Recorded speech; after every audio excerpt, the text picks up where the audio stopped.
Bonjour à toutes, bonjour à tous. Quand on a préparé cette table ronde, on avait tellement de choses à dire. Donc ce que je vous propose, c'est on va limiter les présentations au maximum et je vais essayer d'introduire le plus rapidement possible les échanges. Je vous ai proposé, chère Mathilde et cher Franck, d'échanger aujourd'hui sur l'affectio métropolis.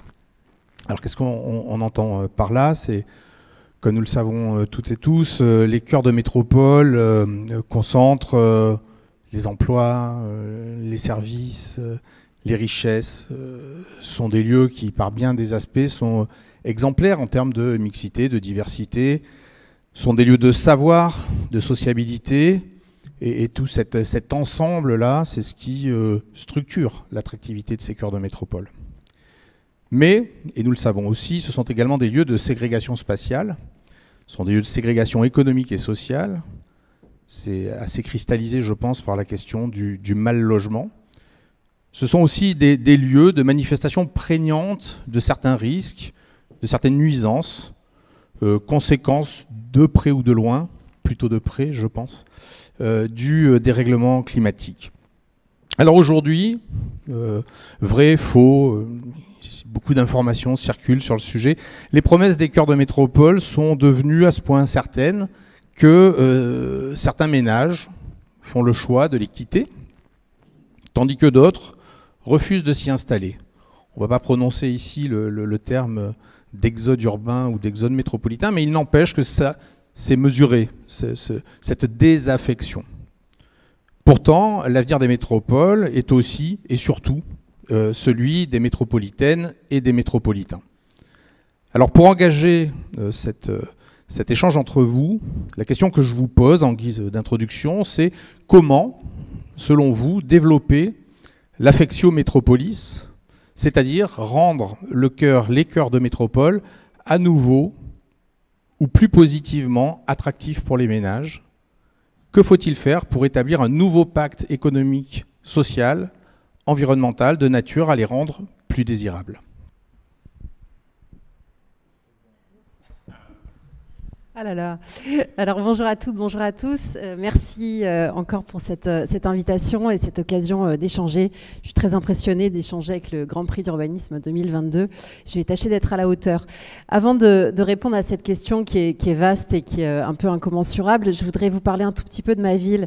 Pour moi, Marseille, c'est une ville qui ne tient pas ses promesses en réalité. C'est-à-dire qu'il faut se rappeler de pourquoi on consent, nous les humains, à vivre en ville dans des proportions énorme à l'échelle de la planète. On vit en ville, à mon sens, parce qu'on est convaincu d'un contrat social de l'urbain. C'est-à-dire qu'on est convaincu que si on vient en ville, on renonce à beaucoup de choses, on renonce aux grands horizons, on renonce au paysage, on renonce à l'espace, mais on va trouver dans la ville toute une série de choses qui nous garantissent une promesse d'une vie meilleure pour nous et puis pour nos enfants et nos descendants.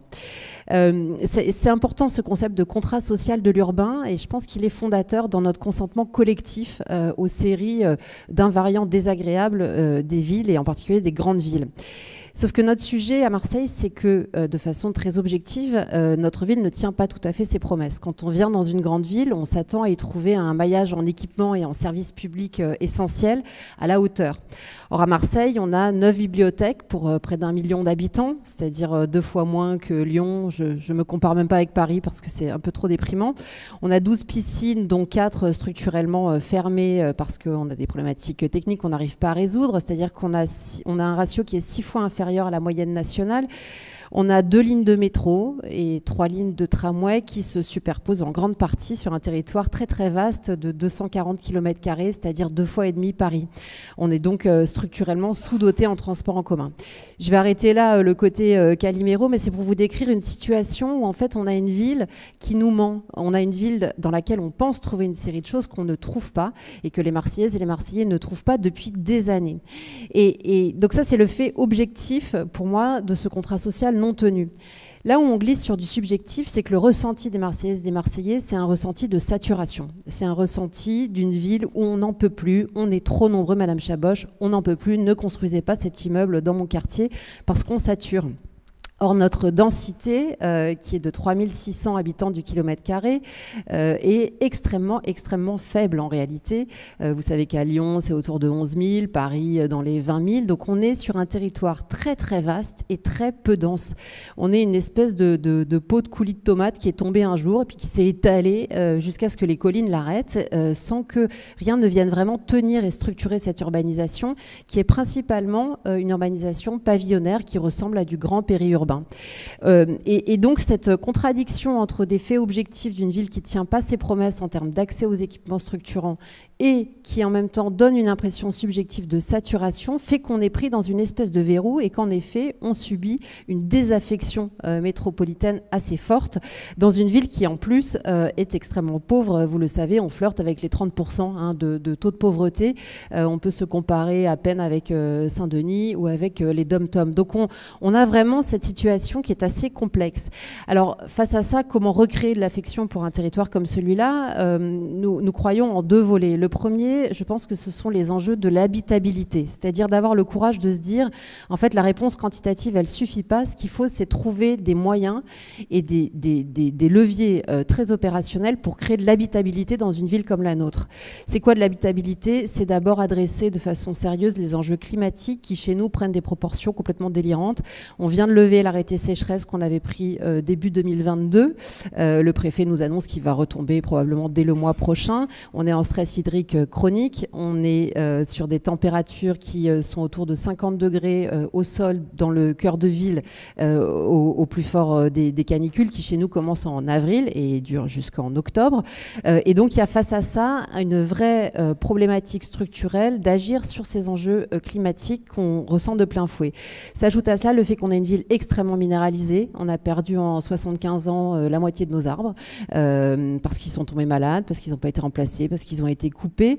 Et on a en moyenne 4,6 mètres carrés d'espace vert par habitant. L'Organisation mondiale de la santé dit qu'il faut 12 mètres carrés d'espace vert par habitant pour être dans des conditions de santé publique à peu près correctes. Donc face à tout ça, on fait quoi? Soit on baisse les bras et on pleure, soit on engage des actions en ayant conscience qu'on est des petits cailloux dans une longue histoire d'une ville millénaire.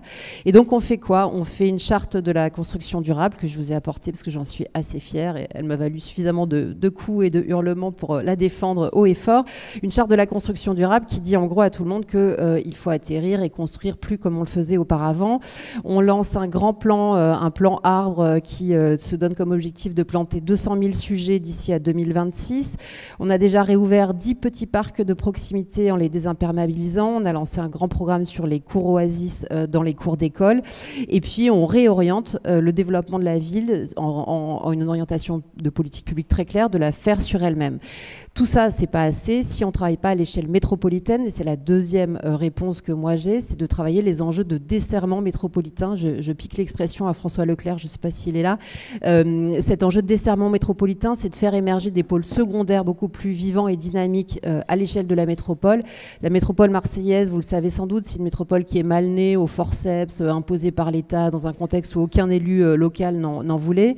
C'est une métropole qui est marquée par une ville-centre extrêmement pauvre qui plombe les comptes et le dynamisme du territoire, et 92 communes dans lesquelles, hormis Marseille et Aix, on parle plutôt de villages provençaux, tout petits, de quelques centaines ou quelques milliers parfois d'habitants, avec un vrai enjeu qui est que l'ensemble de ces communes qui nous environnent et qui devraient être solidaires de nous, refusent totalement de prendre une partie de leur charge en termes de création de logements.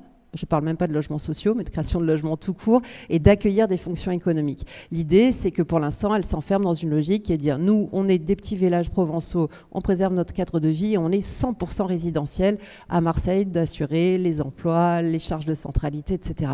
Donc cet enjeu du desserrement métropolitain qui se traduit dans le SCOT, qui se traduit dans les documents d'orientation et de planification, est essentiel pour recréer à la fois l'habitabilité de notre ville et un fonctionnement métropolitain un peu plus souhaitable et tenable dans la durée.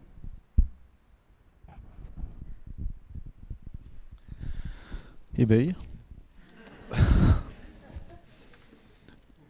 Donc, tu es une super ambassadrice de Marseille. Enfin, à écouter comme ça, il n'y a rien qui marche. Pourtant, tout le monde a un imaginaire extrêmement positif de Marseille. En ce moment, tous mes amis parisiens s'expatrient pour aller habiter à Marseille et travailler à Marseille.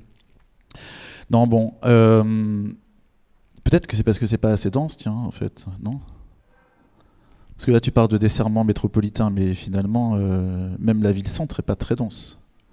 La ville-centre est très peu dense et c'est vrai que quand je discute avec des collègues d'autres villes, ils nous envient le fait qu'il y a encore des territoires de possibles. En fait, nous, on a encore des tas d'emprises, des tas de friches, des tas d'anciens sites industriels où on peut imaginer des choses, ce qui est moins le cas dans des villes beaucoup plus compactes où en fait tout a un peu été fait, où on cherche les espaces de développement. Vous allez pouvoir encaisser le ZAN un peu plus facilement que d'autres, en fait. Alors moi, je ne vais pas réagir tout de suite à ce que tu dis, Mathilde, là, mais c'est par rapport à ce cadrage de Julien sur la ville à la fois, ou la ville-centre, la grande ville à la fois, bien et mal, mais surtout mal, et en ce moment on la considère surtout très mal finalement. Il y a une vision assez négative, il y a une forme de désamour des villes qui est en train de naître. Moi, quand j'ai fait mes études d'archi, il y avait le bouquin de Fortier qui parlait plutôt de l'amour des villes. Aujourd'hui, on parle de désamour des villes. Bon. En même temps, tout à l'heure, tu disais un nouveau contrat à la fois économique, social, environnemental. En fait, il y a plein de choses qui marchent vraiment bien en ville, y compris sur les enjeux écologiques. On a tendance aujourd'hui à dire la ville, c'est le mal, on rêve d'une espèce d'idéal de la campagne. On disait la dernière fois, en fait, sur la question du carbone, par exemple, la ville permet vraiment d'avoir un mode de vie sobre en carbone. Étrangement. Mais en fait, c'est pas si étrange que ça. C'est-à-dire que le sens même de la ville, c'est la mise en commun, le partage des ressources, des infrastructures et des services. Dans cette question de la mise en commun, du partage, il y a évidemment une question de mutualisation qui fait que on arrive finalement à décarboner des usages. Ils sont partagés par le plus grand nombre, et finalement, plus on est dense, moins on est carboné. Ça se dit pas assez. Il y a vraiment toujours cette idée, vivre à la campagne, ça permettrait vraiment d'être sobre en carbone. Non. Les chiffres, en gros, c'est que dans les habitants des grandes villes, ont une empreinte carbone liée à leur mobilité, on va dire la mobilité, les déplacements domicile-travail, qui est 2 fois inférieure à la moyenne nationale. Donc ça, c'est le gros poste, parce que c'est le poste principal en fait de l'empreinte carbone des Français. C'est un petit 30% quand même, la mobilité. Donc 2 fois moins dans les grandes villes. Sur le deuxième poste, qui est en fait l'énergie, les émissions carbone liées à l'énergie d'exploitation dans les bâtiments, donc en gros se chauffer, etc. C'est quand on habite à la campagne, on a une empreinte carbone sur ces usages-là qui est 50% plus élevée que les habitants des grandes villes. Donc finalement, la ville, par cette mise en commun, par cette mutualisation, elle permet une sobriété carbone, en tout cas sur ce qui s'appelle les émissions indirectes, c'est-à-dire ce qui se passe directement dans le milieu physique.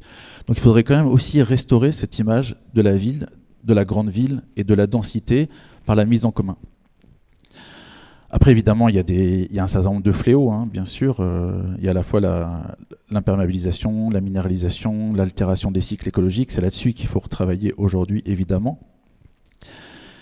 Après, il y a les autres vertus de la ville. Il y a quand même une des richesses incroyables qui est la question culturelle, qu'on trouve quand même beaucoup moins ailleurs.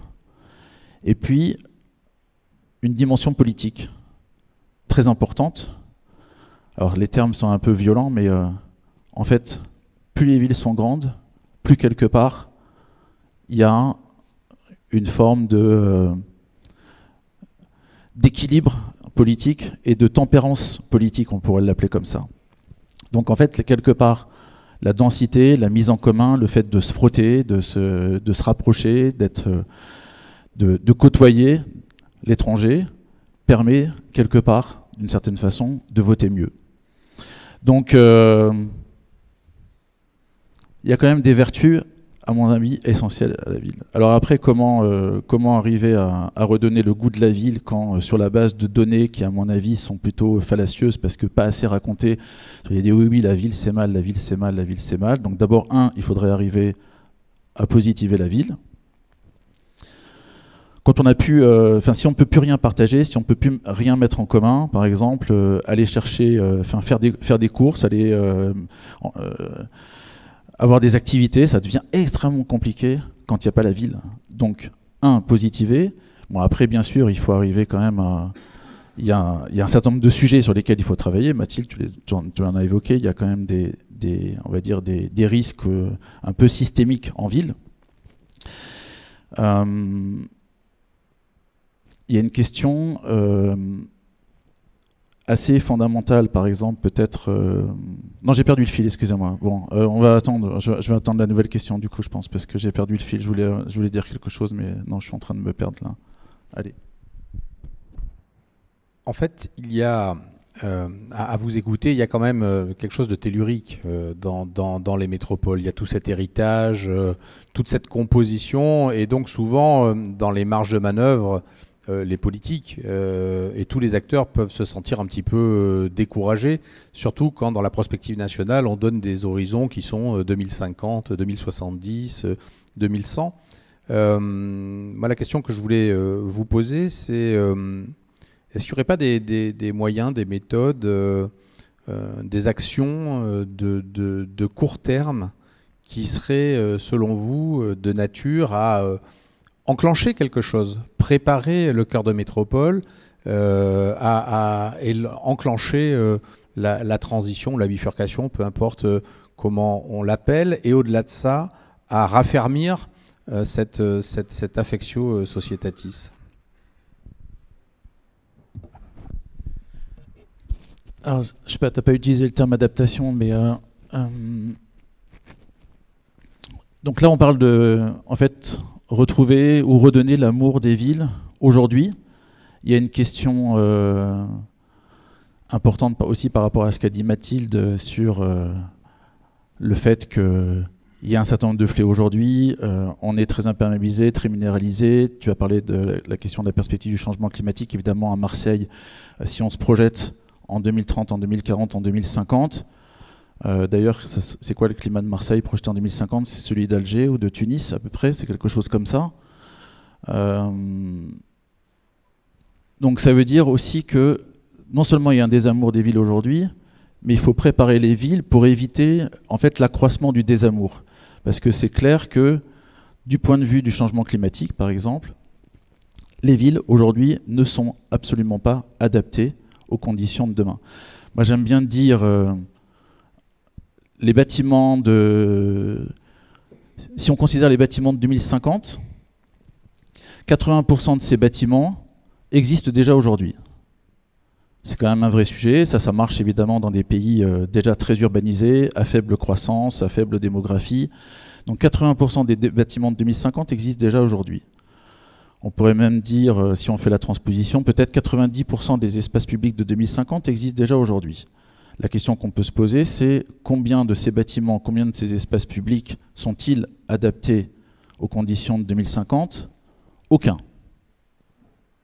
Donc il y a un vrai sujet, parce que ce désamour, alors qu'on mesure pas tant que ça en fait. Hein. Tout à l'heure tu disais ça se mesure, mais il y a quand même encore des croissances assez importantes dans les villes-centres, et c'est elles qui entraînent encore les croissances démographiques globalement. Mais en tout cas, il peut y avoir un désamour progressif croissant du fait d'une incompatibilité de plus en plus forte entre la ville telle qu'elle est aujourd'hui et les conditions qu'on peut présupposer, enfin anticiper demain. Donc à mon sens, le véritable enjeu, c'est de pouvoir adapter. C'est un terme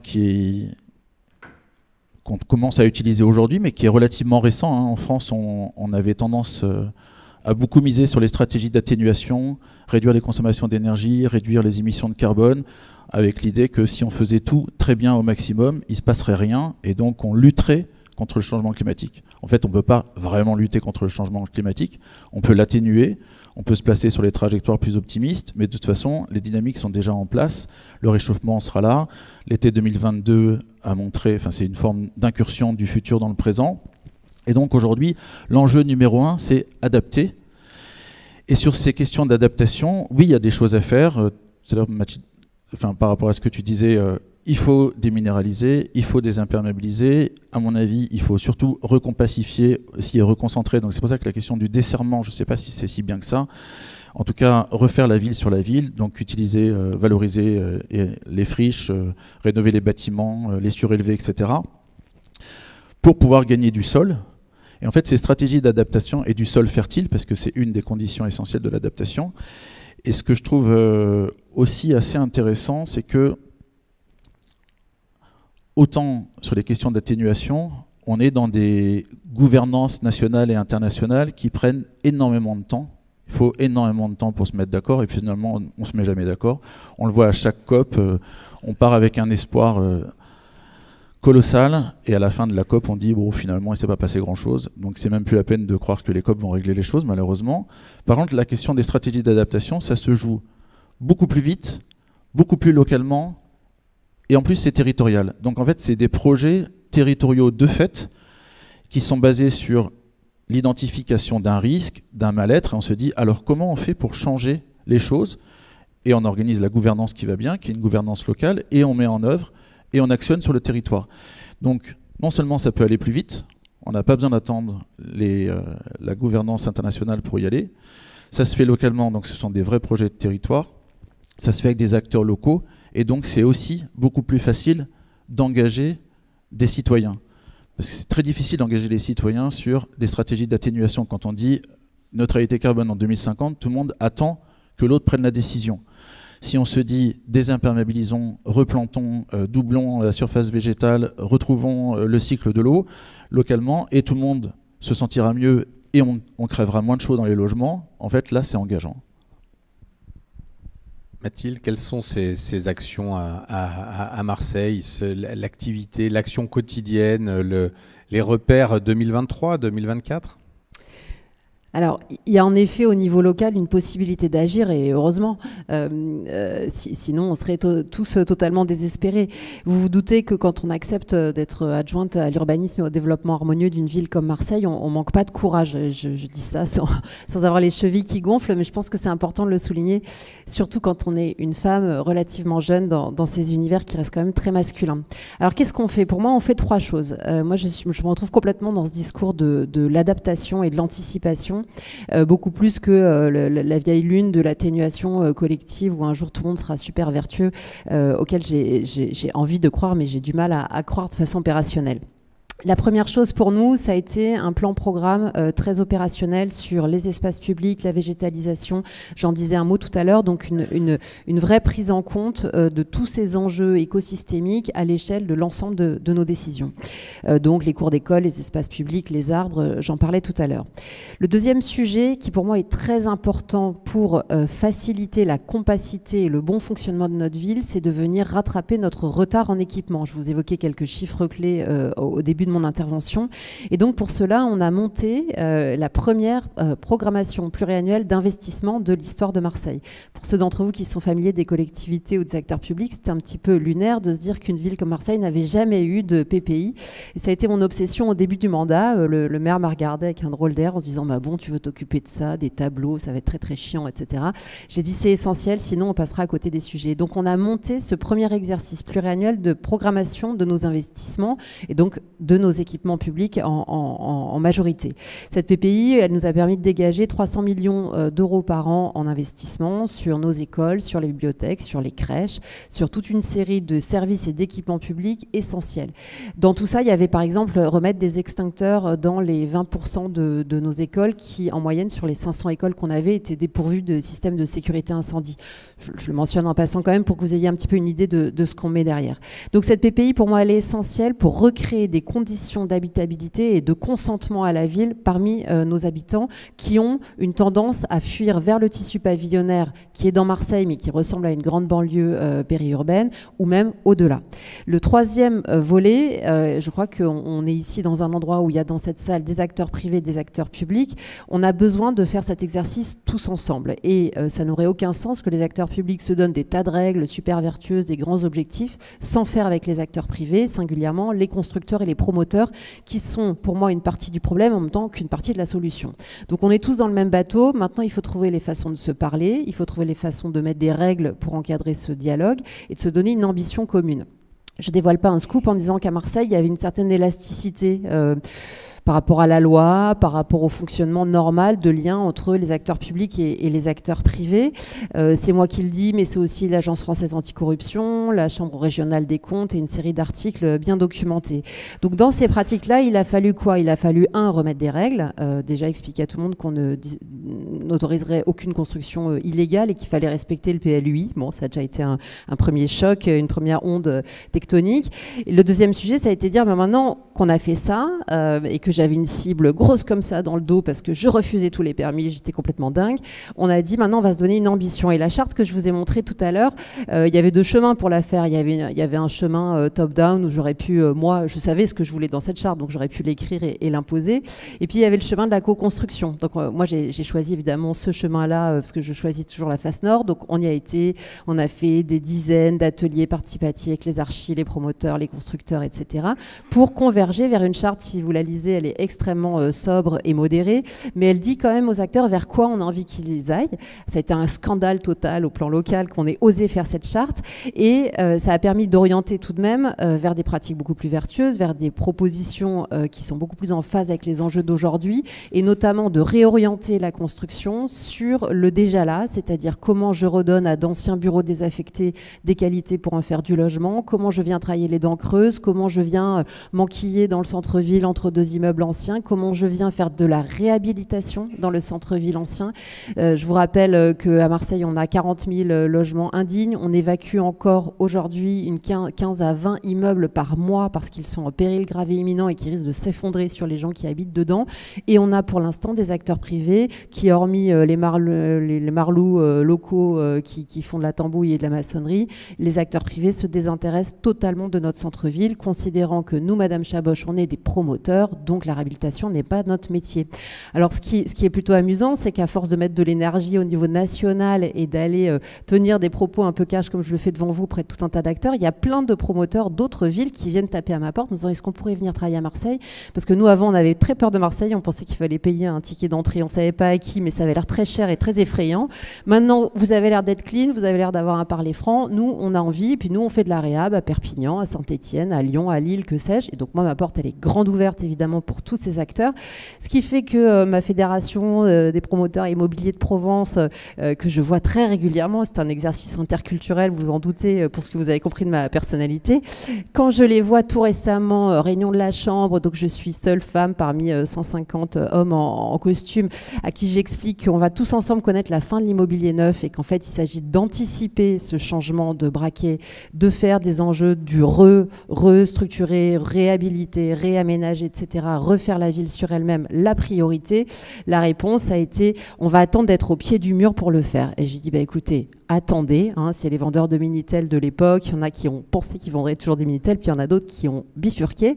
Attendez les gars, pas de problème, d'autres acteurs sont là, j'aurais préféré que ça bénéficie aux acteurs du territoire, mais là ne vous inquiétez pas, d'autres acteurs vont faire. Donc il y a aussi, je vous le raconte avec ironie, évidemment que dans ce propos généraliste, ça cache des tas de gens super et qui ont envie de faire et qui comprennent ces enjeux. Globalement, on a quand même en face de nous une profession qui, au plan local à Marseille, est dans une forme un peu de conservatisme de la pensée et considère que c'est pas son job de faire ça. Or, c'est notre job en fait.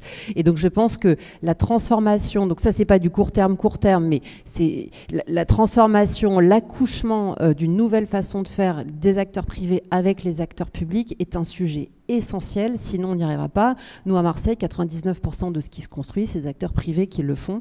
Les bailleurs construisent très très peu parce qu'ils rachètent en général en VFA les logements sociaux qui font construire par des promoteurs. Donc on a un enjeu d'embarquement de la filière privée, de la promotion immobilière qui me paraît essentiel.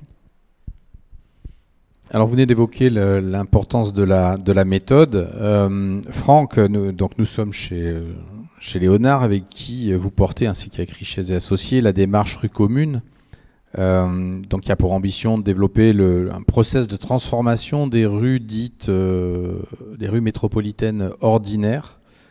Alors, il s'agit de promouvoir les mobilités décarbonées, de retrouver le sol, de libérer les usages. En quoi cette démarche, pour le coup, la méthode, process, en quoi est-elle de nature à développer l'affectio métropolis? Justement parce que, comme vient de le dire Mathilde, le plus important c'est de préparer les esprits Heureusement que tu n'es pas préfète. Je serais pas mal, je crois. Non, mais du coup, tu serais peut-être plus là. Mais alors oui, la rue commune, bah, ça fait le pendant de ce que je disais tout à l'heure sur la question de l'adaptation, hein. Donc c'est le commun de la rue commune. Enfin, c'est déjà une réponse à un appel à commun lancé par l'ADEME. Donc oui, on répond avec l'agence Richer et Léonard. Enfin, on a répondu à cet appel à commun avec l'ambition de mettre au point un outil, une méthode, et donner envie, en fait, de transformer ce qu'on a appelé la rue ordinaire, parce qu'on ne peut pas le faire sur n'importe quelle rue. Donc la rue ordinaire, ce qui est bien, c'est qu'il y en a partout, en rue commune, qui soit à la fois... Alors, c'était basé dans l'argumentaire initial sur l'idée de la rue pose-voiture, avec évidemment le constat d'une décroissance des parts modales attribuées à la voiture. À Paris, par exemple, il y a un petit chiffre qui est assez parlant. 80% de l'espace public, en fait, est dédié, a été dessiné et conçu pour la voiture, qui n'assure que 20%, en gros, des déplacements. Donc il y a comme ça une espèce d'aberration. Pourquoi occuper 80% de l'espace quand on n'occupe que 20% du service ? Donc il y a une décroissance évidemment qu'on voit partout dans les métropoles, dans les grandes villes. Encore une fois, une des qualités quand même des grandes villes. Et donc à la fois, donc, comment accompagner ce mouvement, comment redonner la juste place à la voiture. Ça ne veut pas dire arrêter tout déplacement automobile évidemment sur ces rues, hein, c'est de leur redonner la juste place, donc ces fameux 20% pour 20%, alors ça ne sera pas exactement comme ça, à une vitesse qui permet la coexistence d'autres usages, et évidemment l'espace ou le volume regagné, une fois la juste place attribuée, donc le volume regagné permet d'autres mobilités, d'autres usages, permet une extension des rez-de-chaussée pour y trouver des usages à l'extérieur, permet évidemment d'accueillir aussi les éléments naturels qui ont un peu disparu en ville, c'est-à-dire à la fois les végétaux, restaurer le cycle de l'eau, retrouver du sol fertile, etc. Donc c'est un outil qui est extrêmement intéressant puisque par rapport à ce qu'on vient juste de dire avant sur la question de l'adaptation, oui, l'enjeu numéro 1 aujourd'hui de l'urbanisme, c'est l'adaptation,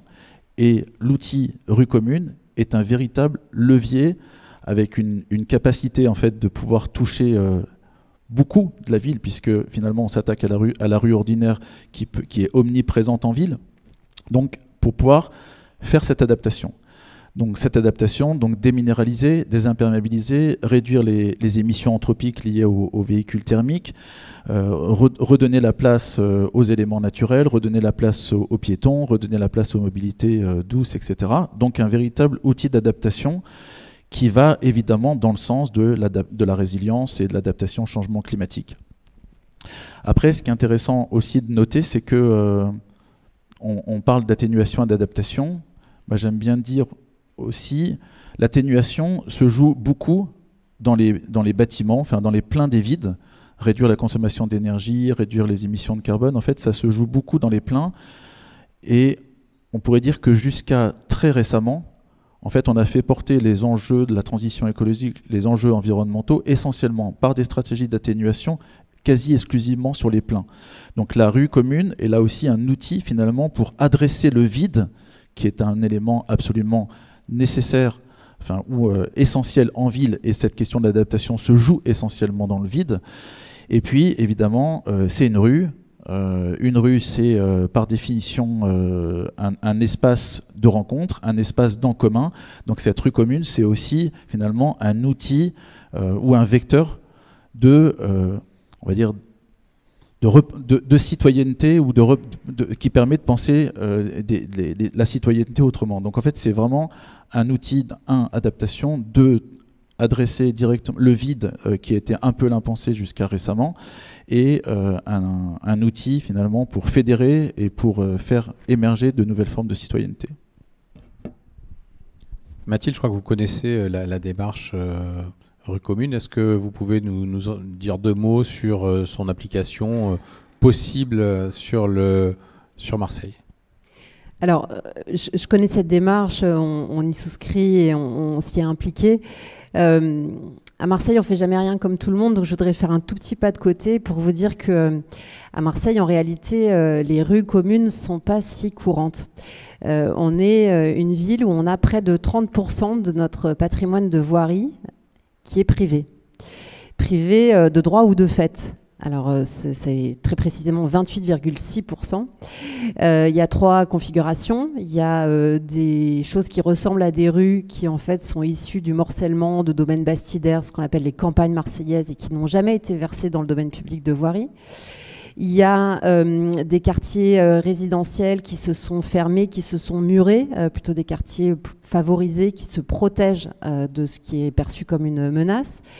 Et puis, des quartiers résidentiels qui émergent, notamment dans les quartiers nord, dans les quartiers populaires, des enclaves résidentielles fermées, poussées de façon très claire par toutes les dynamiques de rénovation urbaine depuis quelques dizaines d'années, autour du concept de résidentialisation qui vient soustraire, en fait, aux difficultés de gestion récurrentes en termes de sécurité et de services, de grandes parties du territoire.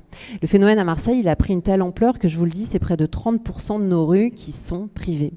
Ce qui fait de nous la championne européenne des gated communities. C'est super, c'est un beau projet de société. Là où c'est encore moins drôle, c'est qu'au-delà des cheminements qui sont contrariés, on s'est aperçu, parce que moi c'est un sujet qui me tient énormément à cœur, donc j'ai fait réaliser une étude pour objectiver les faits, et on s'est aperçu qu'on a près de 30 écoles qui sont enclavées dans des quartiers privés fermés, une vingtaine de crèches, une vingtaine d'équipements sportifs, et puis des accès aux massifs naturels qui sont bloqués par des copropriétés qui se sont fermées au fil du temps. Donc non seulement c'est un problème de fonctionnement urbain et de cheminement, mais c'est aussi un problème de venir soustraire l'accès normal à des équipements et des services publics par le fait qu'ils sont enchâssés dans ce qui ressemble à des rues mais qui ne le sont pas.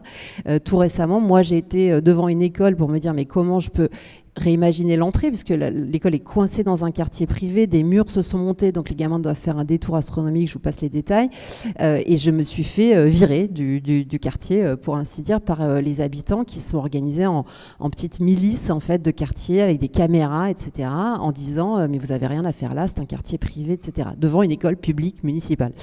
Donc je suis d'autant plus sensible à la démarche, à la fois pour son volet climatique et environnemental, mais aussi pour tous les enjeux citoyens qu'il y a derrière ça. C'est une question compliquée, la rue fermée. J'ai trouvé peu de références en la matière. Je lance un appel, si ça intéresse quelqu'un, de réfléchir à ça avec nous. On a monté une démarche participative à Marseille là-dessus qui réunit des chercheurs, etc., pour essayer de trouver des voies et moyens de lutter contre ce phénomène qui est vraiment une problématique de ségrégation urbaine très très forte. Cette parenthèse étant faite, moi dans la rue je retrouve des enjeux climatiques et je suis très convaincue qu'en effet il faut se concentrer sur les vides parce qu'on peut y agir rapidement et que c'est essentiel, que c'est un enjeu aussi évidemment citoyen avec un rôle fonctionnel très important pour nos mobilités. Là où je complète, c'est qu'à Marseille on reste une ville qui est très dépendante à la voiture, notamment du fait de l'indigence de nos transports en commun, hein. On dit toujours que c'est les Marseillais qui aiment leur bagnole, pas spécialement en fait, c'est qu'ils ont besoin de voitures pour se déplacer parce qu'on a des transports en commun tout à fait insuffisants. Donc on est, nous, sur des taux de motorisation qui ressemblent plutôt aux taux de motorisation du grand périurbain où on est dépendant de la voiture. Tous les phénomènes qui ont été révélés, accentués par la mobilisation des Gilets jaunes, nous, on les a vécus de plein fouet et c'est notre territoire en réalité. Donc on n'est pas tout à fait dans cette libération de la voiture, hormis le tout petit centre-ville de Marseille où en effet on observe des taux de motorisation des ménages qui ressemblent aux autres grandes villes parce qu'on a la chance de pouvoir à cet endroit-là faire beaucoup de choses en transport en commun ou à pied. Mais plus globalement à l'échelle de la ville, on reste sur des dépendances qui sont très très fortes avec, dès qu'on est dans la deuxième couronne, 2 voire 3 véhicules par ménage en moyenne. Donc on est vraiment sur des taux d'équipement qui sont très forts et très impactants au plan circulatoire dans l'ensemble. Franck, il nous reste 5 minutes. Bravo pour la tenue du timing. S'il y avait quelques pistes de long terme autour de cette question des espaces publics, des vides qui ne sont pas des vides, donc en réalité, et plus largement des cœurs métropolitains, quelles sont les pistes qui seraient vraiment de nature à redonner, recréer de l'affectio métropolis? Je sais pas. Non. Long terme. Bon, d'abord, oui, Marseille, tu dis, Mathilde, vous faites jamais comme les autres. D'ailleurs, par rapport à ce que j'ai dit de manière un peu caricaturale tout à l'heure, c'est la seule métropole où le vote extrême est plus représenté dans le centre qu'en périphérie. Donc c'est une espèce de ville inversée, quoi, où la périphérie est au centre et le centre à la périphérie. Assez étonnant, presque à l'américaine. Et pourtant, c'est vraiment pas une ville américaine, mais c'est assez étonnant. Qu'est-ce qu'il faut faire sur le long terme? Déjà, il faut faire sur le court terme, on l'a dit tout à l'heure. Et en fait, les actions du court terme cumulées, ça finit par faire des actions sur le long terme. Donc arrêtons de... il faut atterrir, il faut aller sur les territoires, il faut adapter. Ce chiffre-là, il met quand même en abîme, hein, quand tu te dis que 80% minimum de ce qui sera là demain existe aujourd'hui et rien n'est adapté à demain. Il faut faire. Il faut entamer la transformation, la réparation, etc. Donc les actions, elles peuvent être assez simples. Et la rue commune peut aider, hein, par rapport à ce qu'on a dit tout à l'heure, parce qu'elle touche un tronçon de voie. Ça dépend évidemment de la gouvernance qui arrive, qui arrive à être mise en place pour que ça se passe. Mais en tout cas, c'est des actions comme ça et le cumul de ces actions, parce que l'intérêt de la rue commune, c'est pas d'avoir une rue commune dans chacune des villes, c'est d'avoir un réseau de rues communes. Et c'est finalement que peut-être demain, toutes les rues ordinaires deviennent rues communes. Donc c'est ces actions-là qu'il faut plutôt engager comme ça progressivement et qui feront la réponse long terme. Parce que d'abord, on n'habite pas... cette approche, où moi je dis toujours il faut avoir une vision prospective pour adapter, etc. etc. En fait, les habitants, ils sont là aujourd'hui, hein, donc il ne faut pas simplement donner les réponses à 2050 en disant on va faire la ville qui sera compatible avec 2050. Elle doit être compatible tout le temps, donc il faut engager comme ça. Après, ce que je trouve aussi, il y a un terme qu'on n'a pas trop employé là, c'est un peu ce qu'on pourrait appeler les nouvelles coopérations territoriales qu'il faut peut-être activer. Mathilde, tu parlais de desserrement métropolitain, mais il faut un peu sortir aussi de cette logique la ville-centre, le périurbain, la campagne, et être dans des oppositions permanentes. Donc à un moment, c'est haro sur... il faut tout miser sur les métropoles millionnaires, il n'y a que ça qui marche. Après, finalement, les métropoles, c'est pas terrible. Bon, en fait, il faut surtout trouver ces bonnes armatures, ces bonnes organisations territoriales. La ville a besoin de sa campagne et de son vide alentour, y compris d'ailleurs pour son rafraîchissement demain. Elle a absolument besoin d'espaces vides alentour. Et la campagne a absolument besoin de la ville. Donc en fait, c'est ces nouvelles synergies, ces nouvelles coopérations territoriales qu'il faut réussir à activer. J'aime bien, moi, faire un peu la transposition de ce qu'on raconte sur l'eau, où on parle des bassins versants. Il faut arriver à retrouver en fait ces logiques de bassins fertiles qui sont une nouvelle forme de coopération territoriale, ou repenser finalement l'armature métropolitaine en sortant des logiques purement administratives, mais plutôt sur des questions de partage de ressources et finalement de logique gagnant-gagnant entre les différentes entités territoriales. Alors, moi, jeune urbaniste, je me suis retrouvé en face de Jacques Santini qui m'a dit la politique d'urbanisme, c'est simple, c'est voir loin et regarder près. Alors, j'ai la sensation que dans notre époque, on s'attache particulièrement à regarder près, quitte à abandonner d'ailleurs peut-être un peu d'ambition ou de vision à regarder loin. Mathilde, vous portez un projet Marseille 2050. On a compris que vous étiez très engagé dans l'hyper-quotidien, les réponses actuelles, contemporaines, mais vous vous donnez quand même un horizon. Vous avez désiré justement structurer une vision Marseille 2050. Alors tout à fait, on en a posé les jalons et on s'apprête à lancer une consultation, avis à la population, pour qu'une équipe pluridisciplinaire nécessairement nous accompagne dans l'élaboration de cette vision, qu'on appelle donc pour l'instant Marseille 2050, même si l'idée, au-delà de la date, c'est plutôt de se fixer un grand cap et de donner une ambition à une ville qui n'a plus de plan d'urbanisme depuis les percées haussmanniennes du 19e, je caricature, mais à peine.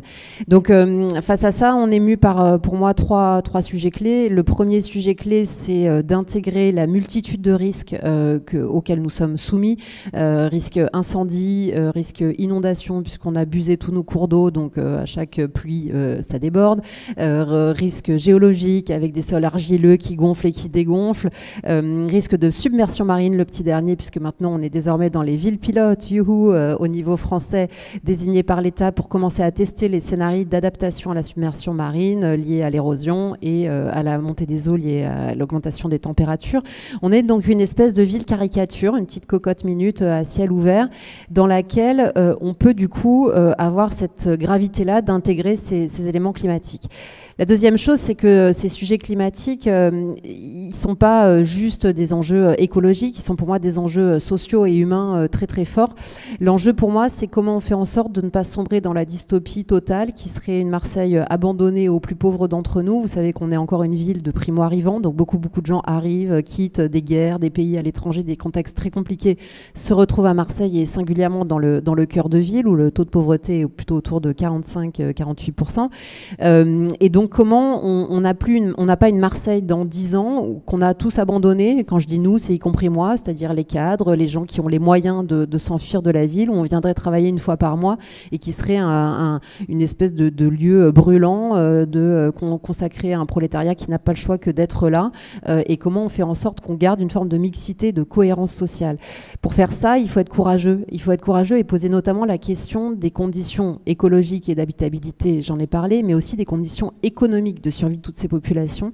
Et moi, je suis, à titre personnel, exaspérée par une certaine partie de ma famille politique qui a une sorte d'esthétique de la pauvreté dans son approche de ces sujets-là. On est à Marseille, une ville où on est 80% de population éligible au logement social. Donc si tout le monde fait sa demande, demain, c'est la grosse cata, on est 80%. Par chance, seulement 40 000 demandeurs de logements sociaux ont fait leur demande. Donc actuellement, il y a 40 000 personnes qui ont fait une demande pour avoir un logement social. On est incapable structurellement, pour des tas de raisons du passé et du présent, de répondre. On autorise en moyenne 3 000 logements par an, 3 500 les bonnes années comme l'année dernière. Donc il faudrait pendant plus de 10 ans ne faire que du logement social dans toute la programmation de logement de la ville pour répondre aux 40 000 d'aujourd'hui. Et puis les 40 000 d'aujourd'hui, c'est pas les 40 000 de demain, et tout ça va aller crescendo. Et donc, il y a, y compris, je vous le dis en toute franchise, y compris dans ma famille politique et mes camarades, des discussions en disant, mais il y a 40 000 demandeurs de logements sociaux, il faut construire 40 000 logements sociaux.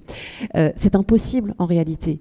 Et moi, je crois qu'il faut arrêter de considérer ces personnes comme si leur essence était d'être des demandeurs de logements sociaux. Des demandeurs de logements sociaux, c'est nous tous dans cette pièce, demain, parce qu'on perd notre boulot, parce qu'on a un accident de la vie, parce que notre situation familiale évolue.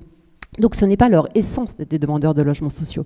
Ce qui les caractérise, c'est une situation sociale et économique de fragilité qui fait que pour accéder à un logement décent, il faut qu'ils passent par la case logement social. Ça fait voir le sujet complètement différemment. Et donc l'enjeu sociétal, c'est quoi? C'est comment on fait en sorte qu'il y en ait moins.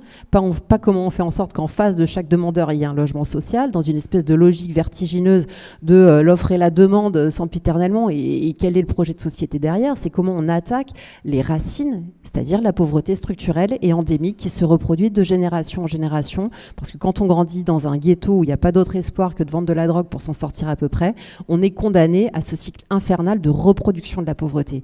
Et moi je crois que là-dessus, il faut avoir le courage, y compris le courage du coup de se dire que quand on parle justice environnementale et habitabilité, en fait on pose aussi cette question-là de comment on se donne les moyens sociaux et économiques de permettre aux populations de s'émanciper, de n'avoir que le logement social comme horizon, de s'émanciper, de n'avoir que l'emploi donné par tel élu du quartier qui a le bras long et qui pourra donner une petite subside. Parce que toutes ces logiques-là de ghettoisation prolongée dans la durée, elles sont, en tout cas à Marseille, clairement le fait de relations structurelles, de rente entre les élus locaux, qui sont d'ailleurs souvent de ma famille politique, et les habitants, dans une relation où la main qui donne est toujours au-dessus de la main qui reçoit, et donc on est dans une forme de codépendance et de rente situationnelle de la pauvreté structurelle. Et pour moi, se donner un projet d'habitabilité pour une Marseille 2050 où la pauvreté aura reculé, c'est pas dire qu'on aura exclu les pauvres, c'est se dire qu'on aura activé tous les leviers. Et oui, c'est compliqué, c'est le travail social, c'est l'éducation, c'est la formation, c'est mobiliser les entreprises pour qu'elles embauchent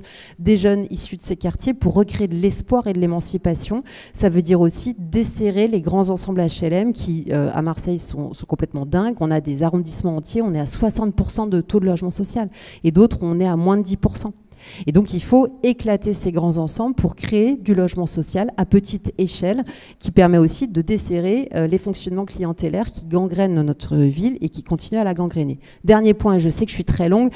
Franck me taquinait en me disant « vous devriez être préfète », évoquant probablement Marie Lajus au passage. Je crois qu'il faut, quand on est élu local, savoir parfois un petit peu résister à l'État. Je vais le dire de façon pas très politiquement correcte. L'État est singulièrement condescendant quand on est élu local. C'est un peu étonnant. Et l'État est le champion des injonctions contradictoires. C'est-à-dire qu'il faut construire toujours plus, c'est la catastrophe, le logement. Mais attention, submersion marine, mais attention, zéro artificialisation nette, et attention, le climat, et attention, etc. Et donc, je crois qu'il faut parfois assumer de tracer sa ligne et de dire, bah oui, il y a des dispositifs législatifs qui sont là, il y a des façons de voir, et j'ai beaucoup vexé mon préfet en disant que sur certains sujets, je trouvais qu'il avait 40 ans de retard dans sa pensée de l'urbanisme. Mais je crois qu'il faut oser et qu'il faut, pour une ville comme la nôtre, s'accrocher à y trouver des alliances dans le territoire, des alliances au-delà pour sortir de l'insularité de la pensée. Marseille est une ville très complexée qui pendant longtemps a vécu un peu loin des réseaux et je crois que c'est important pour nous de nous remettre dans la scène nationale, d'échanger avec vous en fait partie pour se réaccrocher sur des logiques de pensée qui nous aident à avancer et avoir le courage de faire sur notre territoire. Pour finir, on n'est pas Jésus mais on essaye de faire le job. Voilà.